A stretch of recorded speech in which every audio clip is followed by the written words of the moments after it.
นี่วันที่เก้าเด้อที่เก้าเดือนหกปี2026ใส่บาทคือเก้าเด้อใส่บาทเด้อ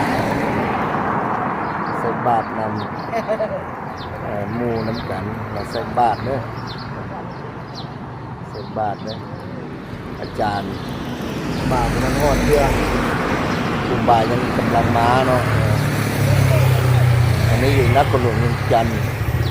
เขตลาวเด้อนี่เด้อใส่บาทเด้อ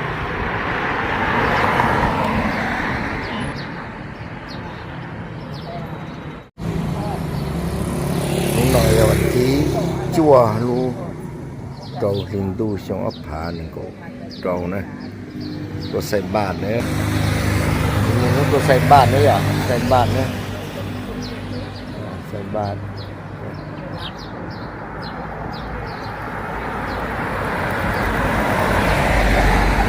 นี่เลยนี่วันที่เก้าเดือนหก2026เด้อมาใส่บาทคือเก้าฮะเนี่ยใส่บาทอันนี้อยู่นักคนเรียนอย่างจังเด้อเป็นลาว